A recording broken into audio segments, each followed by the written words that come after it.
Le Seigneur soit avec vous. Et avec votre esprit. Évangile de Jésus-Christ selon saint Marc. Gloire à toi, Seigneur. En ce temps-là, Jésus disait à la foule, « Est-ce que la lampe est apportée pour être mise sous le boisseau ou sous le lit? N'est-ce pas pour être mise sur le lampadaire? Car rien n'est caché, sinon pour être manifesté. Rien n'a été gardé secret, sinon pour venir à la clarté. Si quelqu'un a des oreilles pour entendre, qu'il entende. » Il leur disait encore, « Faites attention à ce que vous entendez. La mesure que vous utilisez sera utilisée aussi pour vous. Et il vous sera donné encore plus. Car celui qui a, on lui donnera. Celui qui n'a pas, on lui enlèvera même ce qu'il a. »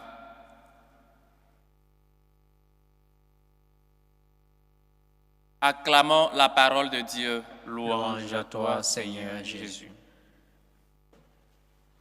Chers frères et sœurs, nous qui habitons dans le pays de la mort, dans le pays des ténèbres, une grande lumière s'est manifestée, une grande lumière est sortie sur nous. Et donc, chers frères et sœurs, comme le prophète Isaïe le dit, Dieu s'est manifesté, lui qui est la lumière, lui qui est venu éclairer notre vie de ténèbres, notre vie des choses que nous faisons dans le secret. Et vous savez très bien, quand on est dans les ténèbres et une lumière vient, parfois ça fait mal aux yeux. Et Saint Jean nous disait que la lumière est venue chez les siens et les siens ne l'ont pas reçue. Chers frères et sœurs, il est question ici que la lumière qui est Dieu est venue pour nous éclairer. Et nous avons reçu cette lumière-là. Nous avons été éclairés. Et donc nous, à notre tour, nous devons aussi éclairer les autres. Notre vie doit manifester que nous avons connu le Christ. Parfois, on pense qu'être chrétien, c'est seulement une identité, c'est seulement être baptisé, et voilà, on croise les bras et puis on est là tranquillement parce qu'on a fait ce qu'il y a à faire. Et on pense que le baptême ou être chrétien, c'est déjà un passeport pour aller au ciel. Détrompons-nous. Un chrétien doit être toujours actif.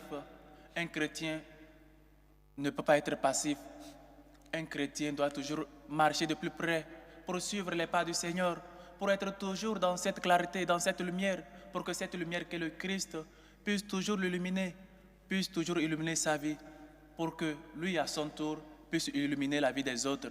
Parfois, lamentablement, dans nos sociétés, on se dit, si on compte les chrétiens, toi aussi tu es dedans, ou toi aussi tu te dis chrétien, ou parfois même on dit, regarde, il se dit chrétien, mais voilà comment il vit, voilà ce qu'il fait.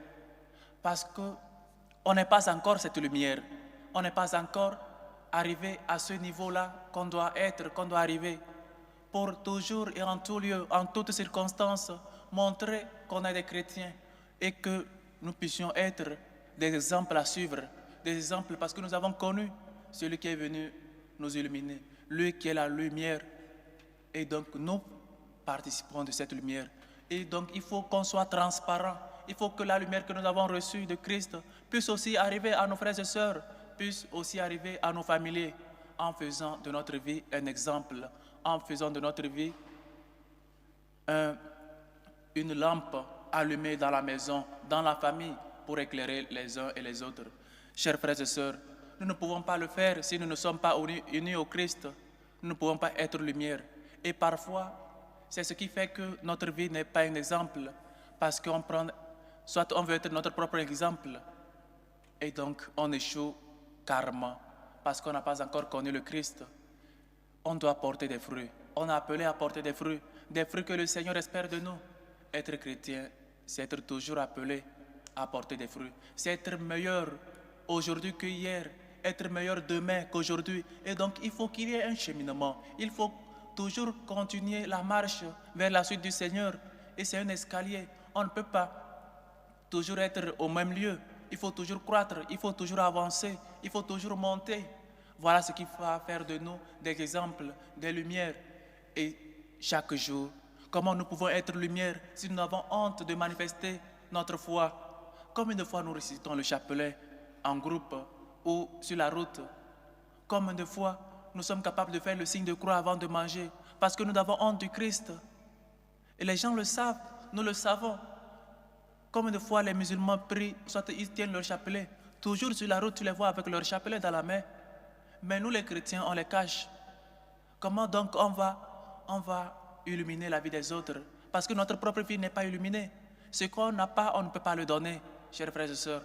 Il faut donc qu'on soit concret, que notre adhésion à Christ soit authentique, soit véridique, soit vraie. Qu'on dise vraiment, il est chrétien. Qu'on dise, sa maison, c'est une maison de prière, c'est une maison où tous sont chrétiens et vivent comme tels. On ne peut pas allumer, et surtout quand on allume la lumière, surtout des phares, c'est pour qu'on puisse voir et surtout qu'on puisse nous voir. Parfois, on se cache parce qu'on ne veut pas qu'on nous voie et parce qu'on ne veut pas aussi illuminer les autres. Chers frères et sœurs, soyons lumière parce que nous avons reçu la lumière. Prions que cette lumière nous puisse illuminer toujours, nous illumine toujours, afin que nous aussi nous puissions illuminer les autres.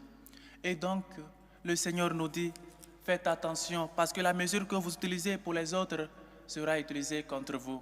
Parfois dans les maisons, parfois dans nos sociétés, dans le travail, on demande toujours l'indulgence. On demande que le patron soit toujours indulgent envers nous, mais on veut qu'il soit dur avec le compagnon, avec l'ami. Même à l'école, on veut que le professeur nous pardonne, mais on est content quand il punit l'autre, quand il frappe l'autre. Et donc, cela nous réjouit. Le Seigneur nous dit, faites attention, la mesure que vous utilisez sera utilisée contre vous. Quelle mesure nous sommes en train d'utiliser envers les autres? Miséricorde zéro pour les autres, mais pour nous, on veut qu'on soit toujours miséricordieux, on veut qu'on nous pardonne toujours, mais on ne veut pas pardonner les autres. On veut qu'on pardonne toujours nos enfants, on ne veut pas pardonner les enfants des autres. Le pardon, nous l'avons reçu gratuitement, il faut donc donner gratuitement. Ce que vous avez reçu, donnez-le.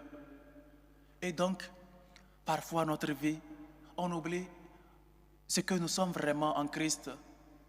Si nous demandons toujours pardon à Dieu pour nos fautes, pour nos péchés, pourquoi ne pas pardonner aussi aux autres? Si le Seigneur est toujours patient envers nous, pourquoi ne pas être aussi patient envers les autres? Avec les autres, on est impatient, on a des gens qui ne pardonnent pas, on est toujours rigoureux, on est toujours sévère. Mais avec Dieu, on demande clémence. Celui que tu traites ainsi, il est aussi fils de Dieu. Et nous avons un seul Père. Celui qui dit qu'il aime Dieu et n'aime pas son frère est un menteur. Jésus même nous l'a dit. Comment je suis en train de traiter mon frère? Et je suis heureux quand lui passe par des moments difficiles. Je suis heureux quand il passe par des difficultés. Comment nous sommes arrivés à là? Comme le Seigneur le dit, je bénirai ceux qui te bénissent et je maudirai ceux qui te maudissent. Il faut donc être heureux, se réjouir avec la personne que le Seigneur a bénie. Parfois la jalousie, parfois on a des rancœurs dans notre cœur, qu'on n'arrive même pas à nous réjouir du bienfait, à nous réjouir du don que le Seigneur a fait dans la vie de l'autre. On est énervé, bien qu'on a plus que ce que l'autre a. Ce que l'autre vient d'avoir, nous on a plus que ça. Mais on est toujours malheureux. Voyez, chers frères et sœurs, dans notre condition de fils de Dieu, nous devons vraiment reprendre cette vertu, reprendre l'humilité et surtout reprendre les choses que nous avons dites le jour de notre baptême. Renoncez-vous à Satanas? Oui, je renonce. Renoncez-vous à toutes ces séductions? Oui. Croyez-vous en Jésus? Oui, je crois. Nous avons renoncé aux mauvaises choses. Nous avons renoncé à Satanas, mais nous œuvrons comme des gens qui ne connaissent pas encore Dieu. Nous avons dit, nous croyons en Dieu, mais c'est comme jusqu'alors, notre adhésion n'est pas authentique. Je veux qu'on soit indulgent envers moi, avec moi, mais je veux qu'on soit sévère avec l'autre. Je veux que je réussisse, mais je ne veux pas la réussite de l'autre. Ne sommes-nous pas fils d'un même père? Je veux qu'on soit indulgent. Je veux que ma patronne toujours me traite bien et je veux qu'on traite mal, qu'on traite sévèrement à ma camarade, à mon compagnon. Je veux toujours qu'on me soit fidèle, mais moi je suis infidèle. Je veux toujours qu'on m'aime trop, mais moi je n'aime personne, je déteste tout le monde. Je veux toujours qu'on m'écoute, mais moi je n'écoute personne. Ce que je dis, c'est ça qui doit se faire. J'ai toujours raison, mais je ne veux personne avoir raison à part moi dans la maison, au travail. J'ai une idée, mais je n'écoute pas les idées des autres. C'est moi ou rien. Notre égoïsme nous amène à oublier que nous ne sommes rien. Et ce que nous sommes, nous le sommes par la grâce de Dieu. Qu'est-ce que tu as? Qu'est-ce que tu es que le Seigneur ne t'a pas donné? Et s'il t'a donné, pourquoi donc l'arrogance? Pourquoi donc cette méchanceté envers les autres? Pourquoi donc cette manque d'humilité? Avec ça, tu ne peux pas être lumière. Tu ne peux pas être un exemple, un modèle pour les autres. Et donc, on va toujours persécuter l'Église, on va toujours insulter les chrétiens. Parfois, les insultes reçues, les insultes vers l'Église viennent de nous-mêmes, les chrétiens, parce que notre vie ne reflète pas qu'on est vraiment chrétien, qu'on a connu le Christ. La lumière est venue chez les siens et les siens ne l'ont pas reçue. Et je pense que jusqu'encore, on n'a pas encore reçu cette lumière parce que notre vie ne reflète pas qu'on a connu celui qui est le Fils de Dieu, celui-là qui est lumière, il est venu nous éclairer. Et donc, chers frères et sœurs, on dit celui qui a, lui sera encore donné, et celui qui n'a pas, lui sera encore quitté tout ce qu'il a et sera donné à celui qu'il a. Et on dit, souvent on se dit, ah, c'est quelle injustice de la part de Dieu. Non, non, Dieu ne parle pas de l'argent. Dieu parle d'autre chose. Dieu parle de l'amour. Si tu aimes, l'amour te sera toujours donné. Les gens t'aimeront. Si tu pardonnes, les gens vont te pardonner encore plus. Si tu es patient, on sera toujours patient envers toi. Et donc, il est question ici d'être et de donner ce que nous avons afin que nous puissions le recevoir. Nous ne nous aimons pas, mais on veut qu'on nous aime. Nous ne tolérons pas, mais nous voulons qu'on nous tolère toujours. Comment donc cela peut être possible? Pourquoi donc ce que nous ne sommes pas, nous voulons toujours demander? Et je ne peux pas aimer, je ne peux pas faire du bien, parce que personne ne me fait du bien. Le Seigneur, il faut faire des choses sans entendre des récompenses. On dit souvent, même la hache qui coupe l'arbre, l'arbre donne de l'odeur et met toujours son odeur sur cette hache. Fais toujours le bien, même si les gens veulent ton mal, ils seront toujours contaminés par ton bien. Il y aura toujours cette odeur de toi, de ton bien, de ta bonté sur leurs mauvaises choses. Fais toujours du bien. Comme Saint Benoît XVI, j'espère qu'il sera saint, comme j'ai commencé déjà par dire qu'il est saint. Le bienheureux Benoît XVI nous disait, faites du bien, faites du bien, faites toujours du bien. Si vous ne pouvez pas faire du bien, évitez de faire du mal, car ne pas faire du mal, c'est déjà faire du bien. Luttons. Si nous ne pouvons pas faire du bien, évitons le mal. Nous savons ce qui est bien, mais si nous n'arrivons pas à le faire, évitons au moins le mal, parce qu'en évitant le mal, nous sommes en train de faire du bien.